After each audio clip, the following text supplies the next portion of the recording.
Om Swastiastu. Assalamualaikum warahmatullahi wabarakatuh. Shalom dan budaya, salam sejahtera untuk kita semua. Kami dari kelompok 2 dari kelas A di sini akan mempresentasikan materi terkait dengan pemeliharaan anak babi baru lahir. Dan sebelum itu ada baiknya kita memperkenalkan diri terlebih dahulu. Dari kelompok 2 itu ada Dosmunita Gorukolia, kemudian ada Nyo Mariantini, kemudian ada Dia Risma Aprilia Enji, kemudian ada Ibu Sti Bagus Arianta Kusuma Putra, kemudian Ririn Dwi Ratmawardani, Jitro Xavier, Wayan Gede Ananta Brahmananda, Noputu Vivi Nyurika, Nilo Gede Puspadewi, Iketa Teguh Harinata, Desa Gede Santi Cahyani, dan Putu Gede Suranegara Ardiana. Baik, langsung saja kepada materi. Jadi pengertian. Kebutuhan komoditas peternakan ternak babi itu merupakan salah satu komoditas peternakan yang cukup potensial untuk dikembangkan. Ternak babi itu adalah salah satu ternak yang dapat menunjang kebutuhan masyarakat akan protein hewani.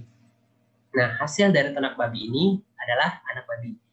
Kemudian babi cepat tumbuh dan cepat menjadi dewasa serta bersifat prolifik yang ditunjukkan dengan kemampuan mempunyai banyak anak setiap kelahirannya, yaitu berkisar antara 8 sampai 14 dan dalam setahun bisa 2 kali melahirkan. Untuk kriteria yang disebut dengan anak babi, itu adalah babi yang berusia 0 hari sampai dengan 10 minggu. Untuk materi selanjutnya akan dilanjutkan oleh rekan saya. Baik, saya akan melanjutkan presentasinya. Perlu dicatat bahwa anak babi yang baik itu berasal dari bibit yang baik. Adapun ciri-ciri anak babi yang baru lahir yang baik, yaitu muka depannya moncong, relatif pendek, lincah, nafsu makannya besar, bulu tubuhnya halus, ekornya melingkar, matanya lebar, tubuh lebih panjang, padat berisi, letak putingnya simetris, dan pertumbuhan bagus dapat dilihat dengan pertambahan berat dari hari ke hari. Presentasi akan dilanjutkan oleh teman saya. Baik, presentasi selanjutnya akan saya bawakan mengenai tata laksana perawatan anak babi yang baru lahir. Nah, sebelum melangkah lebih jauh tentang tata laksana perawatan, langkah pertama yang harus dilakukan ketika anak babi baru lahir adalah melepaskan selaput lendir yang membungkus tubuh dari anak babi tersebut. Nah, mengapa ini harus dilepaskan adalah untuk menghindari tersumbatnya saluran pernafasan, yakni yang menutupi rongga mulut dan rongga hidung dari anak babi. Nah, adapun tata laksana perawatan dari anak babi yang baru lahir itu ada 4, yakni yang pertama adalah pemotongan tali pusar. Meskipun tali pusar ini merupakan organ yang sangat penting ketika dalam bentuk fetus dalam masa kebuntingan, namun setelah anak babi itu lahir, tali pusar ini dapat menjadi organ yang berbahaya apabila dibiarkan karena akan menjadi jalur masuknya infeksi ke dalam tubuh babi tersebut. Nah, adapun pemotongan tali pusar dapat dilakukan secara sederhana, yakni dengan mengikat tali pusar sekitar 2 cm dari pangkal dengan benang steril. Kemudian dipotong dengan hati-hati menggunakan gunting atau pisau di bawah ikatan. Nah, langkah terakhir diolesi dengan iodium tinctur untuk menghindari adanya infeksi atau sakit pada anak babi. Kemudian tata laksana yang kedua itu adalah pemotongan gigi. Anak babi itu lahir dengan 8 gigi tajam. Nah, gigi ini dipotong dengan berbagai pertimbangan, yakni yang pertama, apabila gigi itu dibiarkan dan anak babi itu menyusu pada induknya, dapat menyebabkan luka pada ambing induk babi, yang mana selain menyebabkan luka, juga dapat menyebabkan rasa trauma pada induk babi, sehingga dia tidak mau menyusui anaknya lagi. Kemudian gigi babi juga harus dipotong, karena apabila anak babi itu bercanda atau berkelahi dengan anak babi lainnya, baik itu karena berebut puting susu maupun karena bercanda sesama anak babi, itu juga dapat melukai anak babi lainnya yang dapat menyebabkan adanya luka ataupun infeksi yang dapat menyebabkan adanya penyakit. Untuk 2 tata laksana selanjutnya akan dijelaskan oleh Jethro. Terima kasih.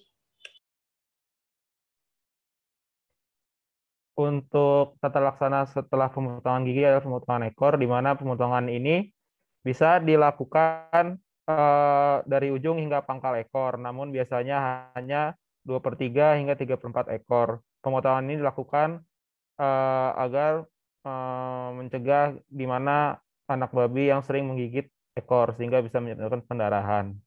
Lalu langkah tata laksana selanjutnya adalah pemberian kolostrum. Pemberian kolostrum ini penting karena kolostrum mengandung zat penting yang dibutuhkan untuk daya tahan tubuh anak babi. Jadi setelah dipotong, anak babi langsung dikembalikan kepada induknya. Untuk selanjutnya akan dilanjutkan oleh teman saya.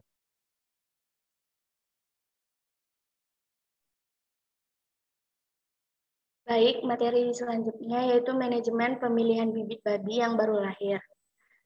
Syarat-syarat yang diperlukan pada waktu pemilihan bibit yaitu babi sehat dengan ciri letak puting simetris dan berjumlah 12 buah kiri dan kanan. Memiliki ambing yang besar dan saluran darah terlihat jelas. Tubuh yang padat dan kompak, kaki yang tegap dan kokoh, tubuh yang lebih panjang dibandingkan dari babi-babi yang sama umurnya. Selanjutnya, anak babi yang akan diternakkan sebaiknya berasal dari induk yang sering menghasilkan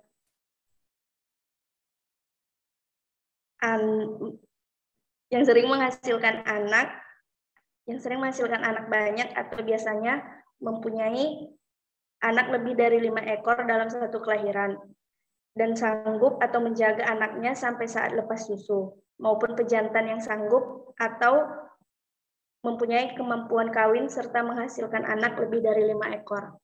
Untuk materi selanjutnya akan dilanjutkan teman saya. Baik, saya akan menjelaskan tentang perkandangan.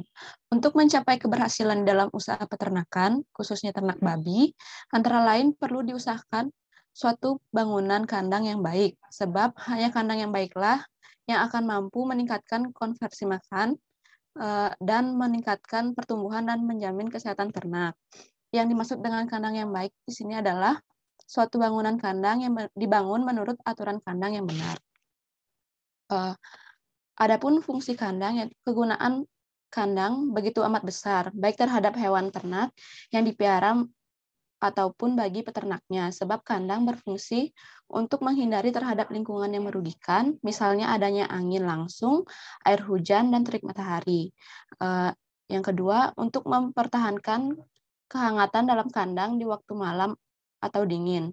Hal ini bisa kita maklumi karena tubuh hewan itu sendiri mengeluarkan panas, sehingga adanya atap dan dinding panas dalam kandang yang hilang lewat atap dan dinding bisa dikurangi. Yang selanjutnya, mempermudah tata laksana. Adanya kandang, semua tata laksana seperti pemberian makan, air minum, memandikannya akan menjadi lebih mudah. Yang selanjutnya, mempermudah melaksanakan pengawasan dalam penggunaan makanan. Semua penggunaan makanan untuk maksud-maksud tertentu seperti untuk tujuan berreproduksi, penggemukan, dan lainnya lebih mudah diawasi dan dilakukan pencatatan-pencatatan. Yang selanjutnya, mempermudah melakukan pengawasan terhadap pertumbuhan serta kemungkinan adanya gejala penyakit. Selanjutnya, yaitu menghemat tempat dan mengurangi pengotoran di sembarang tempat. Dan yang terakhir, yaitu mempermudah melakukan pengawasan terhadap gangguan keamanan seperti pencurian, gangguan binatang buas, ataupun dari sesama kawan yang berbeda umur. Baik, presentasi akan dilanjutkan oleh teman saya.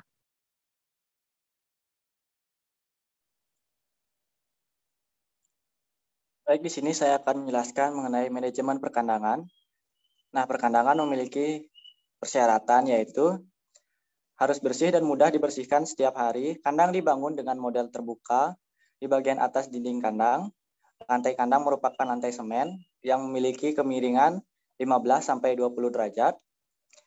Di samping kandang dibuat saluran air. Atap dapat dibuat dreseng, namun sebaiknya dibuat melalui bahan yang tidak menyerap panas seperti daun sagu atau alang-alang. Nah, di sini kita menggunakan jenis kandang yaitu kandang induk. Kandang induk merupakan kandang yang nyaman bagi induk dan bagi anak babi yang dilahirkan. Nah, kandang induk itu dibagi menjadi kandang individu dan kandang kelompok. Kandang individu untuk seekor babi, di mana konstruksi satu baris kandang dengan atap bagian depan lebih tinggi dari bagian belakang, dilengkapi dengan pemanas, tempat makan anak babi, pagar pemisah, dan pintu penghalang untuk mencegah anak babi tertindih. Untuk kandang kelompok, itu mirip dengan kandang individual, namun dengan konstruksi kandang ganda, di mana terdapat jalan untuk memberikan makan. Nah, letak kandang itu harus jauh dari pemukiman padat penduduk dekat dengan pabrik seperti pabrik penggiling padi, tahu, bakmi, mihun, roti, dan limbah restoran. Namun, letak kandang harus memperhatikan dari segi higienis seperti dari tempat tinggi, tanahnya mudah meresap air, mudah dibuat saluran pembuangan, dan dari segi sosial, di mana dekat dengan sumber air, bahan pakan, dan mudah dicapai. Nah, dalam pemilihan lokasi kandang itu berdasarkan luas, topografi lahan, permukaan air dalam tanah, dan jarak kandang dari pemukiman.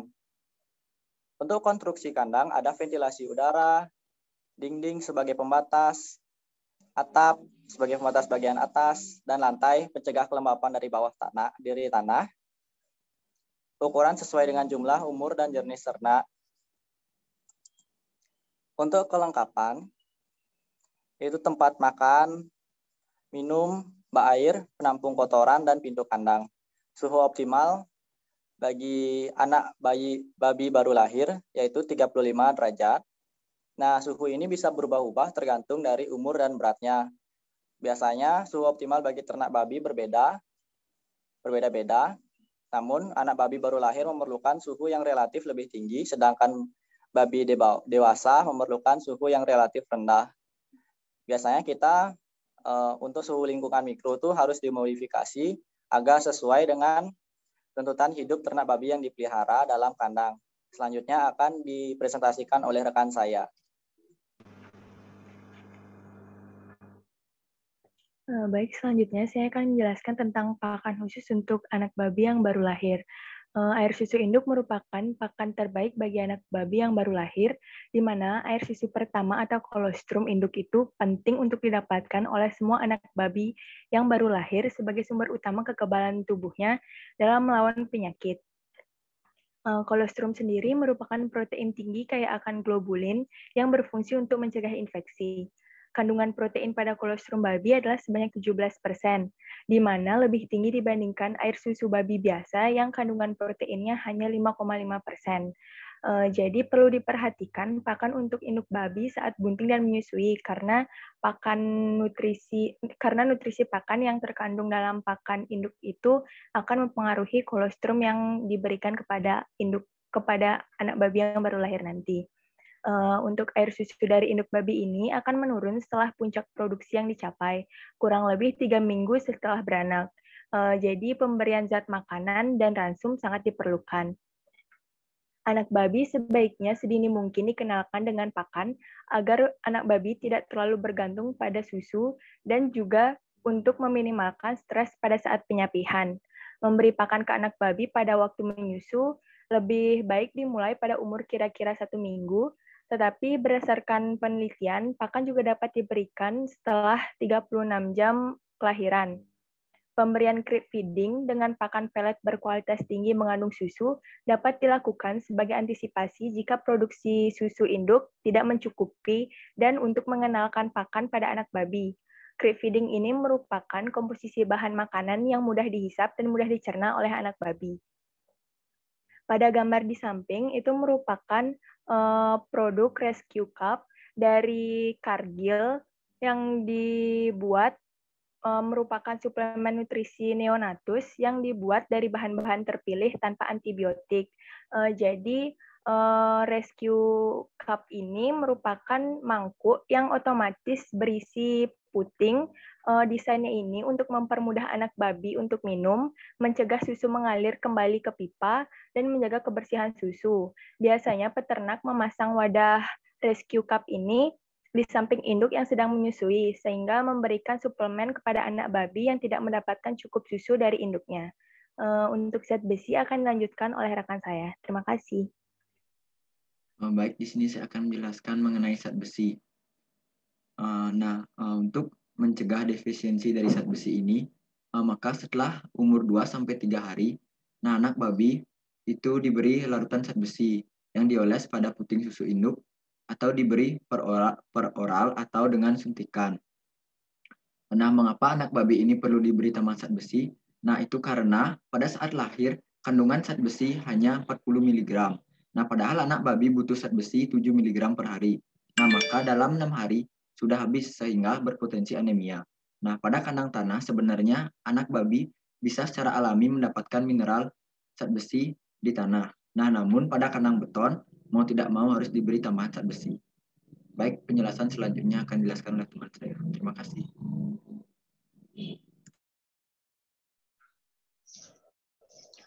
Untuk penyakit dan obat, pada anak babi yang baru lahir biasanya diserang penyakit yang pertama itu ada kolibaksilosis. Penyakit ini diserang oleh bakteri enterotoxigenic E. coli yang menyebabkan penyakit newborn diare, young pig diare, dan gastroenteritis hemoragik. Gejala yang ditimbulkan itu nafsu makan menurun, diare, lemah, lesu, dehidrasi, dan shock yang bisa berakhir pada kematian. Yang kedua ada infeksi Isospora suis. Terjadi pada anak babi sebelum disapih. Terjadi pada babi yang berumur 6-42 hari. Gejala biasa yang ditimbulkan itu ada diare kekuningan sampai abu-abu secara terus-menerus, kurus, nafsu makan menurun, serta sering berakhir pada kematian. Untuk obat yang digunakan itu ada vitamin ADE sebanyak 0,3 ml per ekor, digunakan untuk anak babi yang berumur 1 hari yang berfungsi untuk meningkatkan IgA. Kemudian ada Fe dan ditambah dengan B12 sebanyak 1-2 ml yang mencegah untuk anemia pada anak babi yang berumur 3 hari. Kemudian yang ketiga ada tolrasuril sebanyak 5% atau 20 mg per berat badan yang berfungsi untuk membunuh Isospora sp dengan gejala nampak pada anak babi yang berumur 7-14 hari. Kemudian ada tilosin yang berfungsi untuk mencegah terjadinya penyakit MMA dan kolibasilosis pada anak babi. Untuk obat ini dikonsumsi oleh induknya selama menyusui. Kemudian ada enrosolasin sebanyak 10% atau digunakan sebanyak dengan dosis 0,2 ml per ekor yang berfungsi untuk membunuh kuman. Kemudian untuk penjelasan selanjutnya akan dijelaskan oleh teman saya. Materi selanjutnya akan dijelaskan oleh saya, yaitu masuk ke pencegahan penyakit. Yang pertama yaitu menyiapkan kotak pemanas menjelang induk babi akan melahirkan. Ini berfungsi untuk menghangatkan anak babi yang baru dilahirkan. Yang kedua yaitu pemberian zat besi. Pemberian zat besi ini dilakukan pada hari ketiga setelah kelahiran guna untuk mencegah anemia. Yang nomor 3 yaitu vaksin rakitis. Di usia anak babi yang 10 hari setelah kelahiran perlu diberikan kalsium dan kalium dalam bentuk kapur, minyak ikan, serta pemberian vitamin tetrafit dan penggunaan lampu merkuri kuarsa. Selanjutnya yaitu pemberian vaksin salmonellosis di usia 20-30 hari. Juga vaksin untuk streptokokosis dan pasteurolosis dengan bantuan inokulan PPD dan ATP. Agen pertama diinjeksi 3-4 ml per kepala dan booster 4 ml 5-7 hari setelahnya. Agen kedua diberikan secara 2 dosis 2 ml selang 7-10 hari. Diulang dalam 27-30 hari dengan volume 4 ml. Yang selanjutnya yaitu vaksin leptospirosis. Di usia anak babi yang 45 hari perlu diberikan vaksin leptospirosis dengan menggunakan vaksin VGNKI dengan booster 1 minggu setelahnya. Yang selanjutnya yaitu vaksin erysipelas di usia 2 bulan. Dosis pertama yang diberikan yaitu 0,5 ml, kedua 1 ml dan sebulan setelahnya, serta terakhir dengan dosis 1 ml dalam 5 bulan. Yang selanjutnya yaitu vaksin TESCED atau Porcia encephalomyelitis di usia 2 bulan. Yang terakhir yaitu pemberian obat cacing di usia 4 bulan, yaitu ivermectin, tetramycin, uniform, dan levamisol. Materi selanjutnya akan dijelaskan oleh teman saya. Baik, terima kasih. Saya akan menjelaskan mengenai penyebab mortalitas dari anak babi. Nah, adapun beberapa penyebabnya. Yang pertama yaitu lubang hidung dan mulut yang tertutup oleh selaput lendir. Anak babi yang baru lahir harus segera dibersihkan dari selaput lendir yang menempel atau menutupi hidung ataupun mulutnya. Nah, jika tidak dibersihkan atau terlalu lama tidak dibersihkan, maka akan berisiko pada kematian dari anak babi. Yang kedua, tertindih oleh induknya. Hal ini berkaitan dengan sistem perkandangan, di mana induk harus dipisahkan dengan anaknya atau diberikan dengan sekat. Jika tidak, maka kemungkinan induk yang akan tidur dapat menindih anaknya hingga mati. Yang ketiga, yaitu kelaparan atau kekurangan air susu dari induknya. Nah, anak babi yang terlahir yang melebihi jumlah dari puting susu induknya itu seringkali tidak mendapat asupan air susu induk yang cukup. Nah, biasanya juga terjadi jika induk babi mati saat melahirkan, sehingga anak-anaknya tidak mendapat susu dari induknya. Di mana solusi dari masalah ini biasanya adalah dengan memberikan anak babi itu kepada induk babi yang lain. Kemudian yang keempat, defisiensi nutrisi. Umumnya terjadi defisiensi zat besi dan vitamin A yang dapat menyebabkan kematian pada anak babi bisa dalam kandungan ataupun setelah lahir. Untuk mencegah kematian akibat defisiensi zat besi, biasanya anak babi diberi larutan zat besi yang dioleskan pada puting susu induknya, atau bisa diberikan secara oral ataupun dengan suntikan khusus. Ini pada babi berumur 2 atau 3 hari. Yang kemudian selanjutnya ada infeksi bakteri dan parasit. Biasanya ditemukan infeksi bakteri E. coli yang dapat menyebabkan kematian mendadak pada anak babi. Kemudian ada bakteri Vibrio dan juga Salmonella yang juga dapat menginfeksi anak babi yang dapat mengakibatkan diare berdarah yang tentunya sangat berbahaya, dan apabila darahnya itu keluar berlebihan akan mengakibatkan anemia dan bisa berakhir pada kematian. Kemudian, adapun infeksi dari parasit biasanya ditemukan spesies parasit yaitu Ascaridia gali yang menyerang anak babi ataupun babi muda. Biasanya jika jumlahnya itu terlalu banyak juga dapat menyebabkan kematian pada anak babi. Hal ini biasanya dapat dicegah atau disiasati dengan sanitasi yang baik pada kandang babi ataupun di sekitarnya. Dan yang terakhir yaitu ada suhu udara yang terlalu panas ataupun dingin. Anak babi yang baru lahir tidak memiliki sistem pengaturan tubuh yang baik. Hal ini membuat anak babi tidak mampu mengatasi dirinya terhadap panas atau dingin yang berlebihan, sehingga juga dapat berisiko pada kematian.